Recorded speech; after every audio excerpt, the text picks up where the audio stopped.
jogging. No more junk food, greasy spoons, just tofu sprouts, a little bit of blue-green algae, kelp dust, brewer's yeast, and prunes. Is that what you had for dinner? No. Many ashrams I have entered.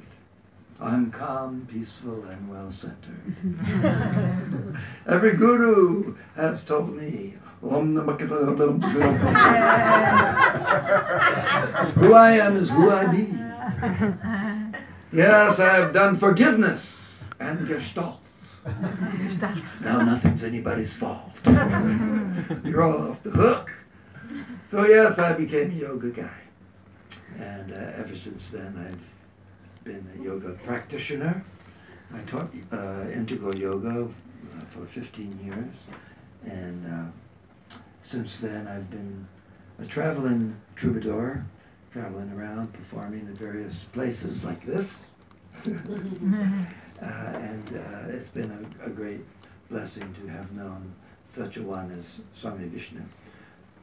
As I said, Swami Vishnu is a brother monk of my guru, Swami Satchidananda, both disciples of Master Sivananda. So Swami Satchidananda is my papa guru, Swami Vishnu is my uncle. We're all connected, we're all related. But I first started to play folk music back in the 1960s, and it was the civil rights movement in America, the ending of wanting to end the American system of racist apartheid.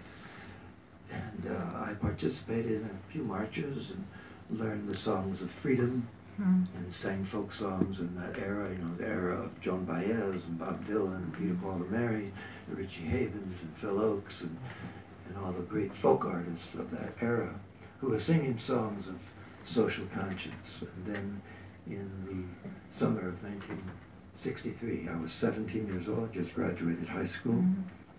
I traveled to Washington, D.C. for the Great March on Washington, where Martin Luther King gave the I Have a Dream speech. How many of you can remember that? There's a few. There's a few of you who have the vintage, like fine wine. Grow wiser and richer, hopefully. Hopefully. So that was a turning point in my life, because I realized for the first time, up to that point, learning to sing and play the guitar was a lot of fun. And when you played the guitar, you were kind of the center of things, and girls liked you, that kind of thing. But when I went on that march, I got it, that it's the people behind a rightful cause that make a difference in this world. It's the people, not the politicians, it's the people. And when we rise up, when we lift our voices together as one, it makes a big difference in the world. So years later, I wrote a song about that event, which I'd like to share with you, and also want to share with you that it was a wonderful opportunity for me to come to the ashram in the Bahamas when Ralph Abernathy was there. Ralph Abernathy was the senior minister of Martin Luther King's church, and he was the mentor to Martin Luther King.